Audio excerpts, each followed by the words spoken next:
Hey guys, I just got done watching that game. What a doozy, right?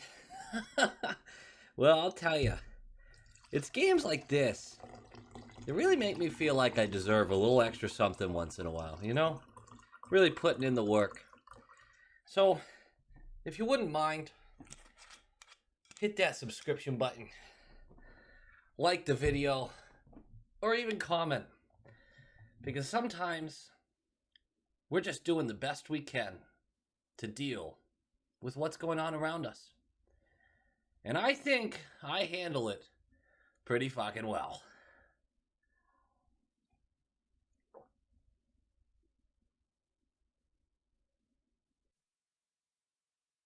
Low quality fans, high quality Bruins team. That is not a game. I mean, when should we even talk about a dub? It wasn't even a game. We didn't even sniff a game in that one. I was saying that the game shouldn't happen because we're 24 hours away from news about our entire team having an outbreak of COVID. Because you look at Calgary and Carolina and you're like, okay, well, we're clearly next.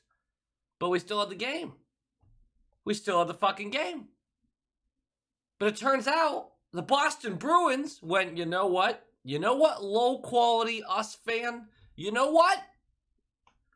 We're not going to show up for you. We're going to try to postpone this game. Or forfeit the game. Forfeit the game.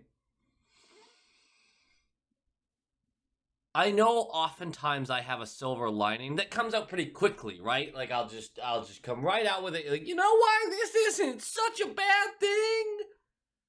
Here's your silver lining. Throw the game away. Crumple it up and throw it away. Crumple it up.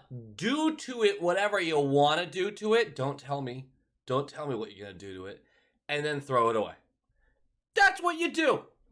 There are a plethora, big words, of reasons to throw this game away. Straight up Kobe Ripperoni. Come on! This was a joke! An embarrassment! And it didn't... Thank God. Did anyone else have the thought of 10? Anyone else thought 10? 4 go in. You're early in the second. You go, there's a roadmap! It's possible! Keep it together. It's fine. I have not had a lick of alcohol tonight, and I think that's the problem. That feels like the problem, right? So Vegas, they're 6-4 in their last 10. The bottom third of the league in special teams. Good thing the refs called jack shit nothing, like most of the game. The refs aren't the reason we lost that game. They're really good at scoring. We saw that. They're really bad at preventing other teams from scoring. We did not see that. Did not. We have COVID. We, as a collective unit, we are infected with COVID. Which strain, you might ask? I don't know. I don't know how many strains there are anymore. I think it's down to 3, right? I think it's just COVID, the bad airline one, and then the Transformer. I think those are the 3. But I think it's just 3. I don't know what strain's going through right now. But Marchand and Smith go into protocol. Steen and Stud are called up in emergency basis from Providence. They would not play.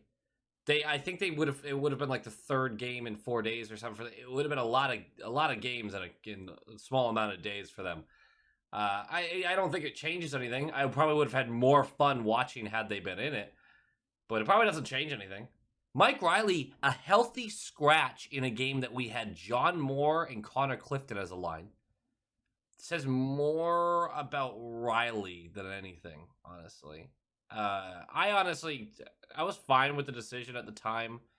In hindsight, do you think Mike Riley makes that game better? Maybe addition by subtraction by taking John Moore out, who had a terrible night. Not as bad as Forbort, but just terrible. Everyone had a bad night, though. What am I doing picking out certain players? Who gives... This is a bad night. We throw it away. I don't even know... I hate you guys for making me do this. I love this channel. But this is the worst part of the channel is on games that just make you angry. And you're like, I have nothing insightful to say about this shit. It's hockey. Sometimes you get speed bagged. That happens. I have nothing insightful about this. We're going to talk a little bit about the team. I'm not going to break down the game in the normal way. Here are the lines. Hall's going to bump up. Howler's going to be on that second left wing. Foligno on the right. Nosek and Kuhlman are back. They're going to go on the third with DeBrusque. That's nice to see. None of it mattered. None of it. It didn't fucking matter. It didn't matter. Forbort Mac is a line. Grizz Carlo. John Mork on a clip. Doesn't matter. Swayman's in. Bet he wishes he wasn't. But I should address something. Bruce Cassidy is back behind the bench for the first time. It's the 6 games that he missed. Joe Sacco was our bench boss for 6 games. The team went 3-1-2. 500 hockey, 3-1-2, right? You won 3, you lost 3. But it was the best the team had looked basically all season. And we thought we were turning a corner, but again, we're throwing this game out, so it doesn't count. It doesn't count. I have been pointing out to my brethren on the podcast and to you all that you have to recognize that the team looked better under Sacco.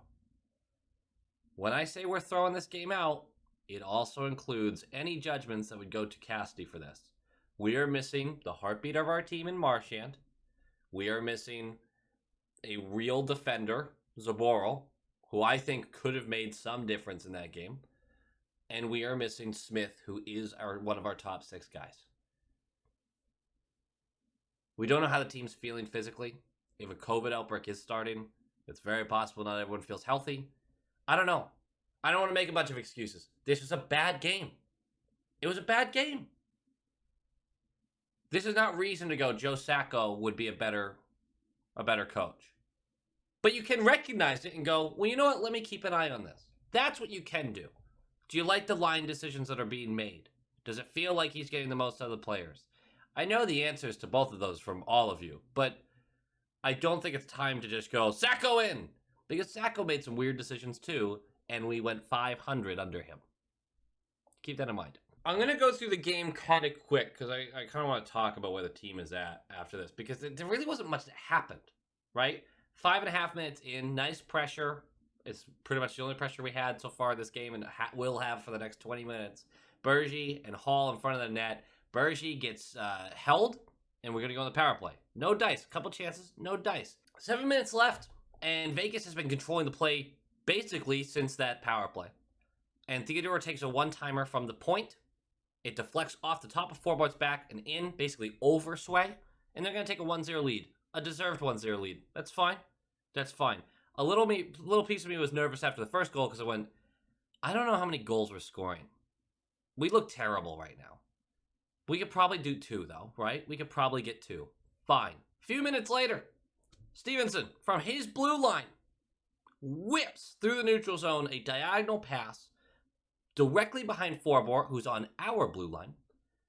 And there's Pacioretty, who's skated past Forbort, gets behind him, and just as a clean break. Forbort never even got close, buries it 5-hole. It's 2-0, and yeah, you don't feel good about that at all. I thought keeping it close was going to be important. And so far, Sway has let in a terrible deflection that you can't do anything about, and a breakaway. Not great. 18 seconds left. Moore goes for a high sticking call, which is ironic when you think about what happened early in the third. With less than a second left, it's a cross-crease pass that goes off of Carlo's skate. 5-hole. Less than a second left when it crosses the actual line. 3-0. We allowed 3 goals in the first period. And I think I tweeted this. You knew we weren't winning or forcing overtime. Because who's scoring the goals? Who's doing it? So you going into the second, you go, let's get one back. Let's get one back, and then the third, we can have a big third. Maybe something can happen. I'm trying to build myself back up to believe in this. What happens 5 minutes in? Well, before that, 5 minutes in, we have 2 shifts before that in which we're in the offensive zone. Crazy. We don't get any shots, but we're in the offensive zone. And then Vegas gets the puck. And they go into our defensive zone. And Pacioretty takes a weak wrister. Do you feel like sometimes teams just know that the puck is going to go in? They just know that they're getting the luck. In a game where Vegas did not need puck luck, we were missing some very important pieces. They didn't need the puck luck, but they got it anyway. Pacioretty, weak wrister from the point. Swayman complained he was interfered with. I didn't fucking see it. It looked like a weak goal that Swayman got a piece of and still squeaked through. Swayman, I love Swayman. I'm all about him. I'm going to defend you all day. Bud, you were upset. That was a 4-0 goal on their, I don't know, 16th shot? Maybe? I don't even think it was that many. I get it. But you were interfered with, as far as I can tell. As far as I can tell, I'm not there. I'm not in the crease. Didn't look like interference to me. And we didn't even review it. They just went right to the face-off. Bruce was like, shut the fuck up. It's fine. Kept him in the game. He did not allow another goal. So good job by him. 10 minutes into the second period, we are going to get a lucky break. It's a bad bounce from Vegas. Leaves Coyle wide open in the slot with enough time to deke or shoot or do whatever he wants. He overhandles. It bounces over his stick. He ends up sliding the puck into a dive down Leonard. Just hits his arm. Not even really a scoring chance. And that sums up the game. It really does. That's basically it. Nothing more insightful happens in the second period. Third period, 21 seconds in. And it's Hall with a really nice play around the back of Leonard. And then he's a nice feed underneath the stick of a Vegas defender to Bergie in the bumper who scores low blocker. 21 seconds in. It's 4-1. And it's a competitive period. We don't score again. They don't score again. That's it. We did pull Swayman with almost 3 minutes left. That's it. That sucked. I'm not going to make a bunch of judgments about the team based off of this game, but there's things we have to bring up. The inability to pass is bad. We've said that all year. This team can't find each other. They can't pass. They can't clear the puck out. No clear. I literally can't count high enough to tell you how many failed clearances we have. That's it. I can't. I can count to 24. That's the highest I can count to. Don't even know what the next number is. Don't ask me. Anyway, but the fact that our players are also running into each other on the ice, the fact that they're throwing the puck to places where there's literally no one, nobody knows where anybody else is. I have said this a dozen fucking times. No one knows where their line mates are supposed to be. And there's new line mates this game. I get it. It all got shifted around. Do you know what's supposed to cover for new line mates? Fucking structure. Everyone has their own style. I get it. But if there's a structure, then you at least kind of have an idea. And you know you're not going to be literally skating into them. More than that, I think there's a lack of trust amongst these players with each other. Again, this isn't me saying doomsday, but do you notice a board battle quickly turns into multiple of us on it against one of them very quickly. Sometimes that's the right play. Say, I don't know, behind their net. Makes sense, doesn't it? Get another guy in there. Make sure you keep possession. But how about on the point of the offensive zone and your defender comes up to join the battle? Leaving one guy back. No wing actually swings back. It's a 2-on-1 the other way when they inevitably win it, even though they're outmanned on the boards. We don't win a lot of board battles. I don't know if that's the plan or if these guys don't trust each other to win the puck.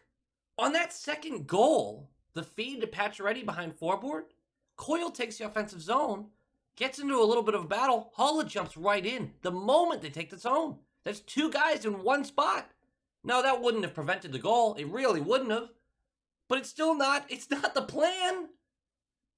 I don't know if there's a lack of trust between players for them to win battles, for them to have the skill to match what you're trying to do. But it kind of feels like it sometimes. Again, we're throwing this game out, but if we're going to use this game for something. It's to talk about stuff I've talked about all year long. And maybe a little asterisk on some of it. Not good. We know the defense had a terrible game. Forbort looked terrible. John Moore looked terrible. Carlo had some really rough spots. Do you know why all of them looked bad? They couldn't handle the puck at all. They couldn't. They could not get the puck out of the zone. And teams know that so much. You know how easy it is for a team just to go, McAvoy and Forbort. We'll just feed the puck into Forbort's side. We'll get a chance to forecheck. McAvoy's not going to just jump over to that side. And if he does, good. Leaves the guy open. Same thing with John Moore. And Carlo had a rough one. But again, everyone did. Everyone did. And I saw a lot of opinions about Foligno on Twitter tonight. I like Foligno. The guy hasn't done anything yet, and I don't mean score. I don't. He really hasn't done anything, though. I saw someone talking about how he'll go into the boards. He does do that. How often does he win the puck, though? Not that often. He doesn't make cerebral plays. Once in a while he does. But they're pretty rare. He can't beat anyone to the puck. The guy hasn't done anything yet. Right now, he's not getting a lot of flack because he hasn't done anything negative either.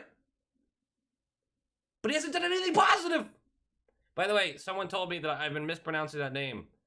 It's not Foligno, it's Foligno.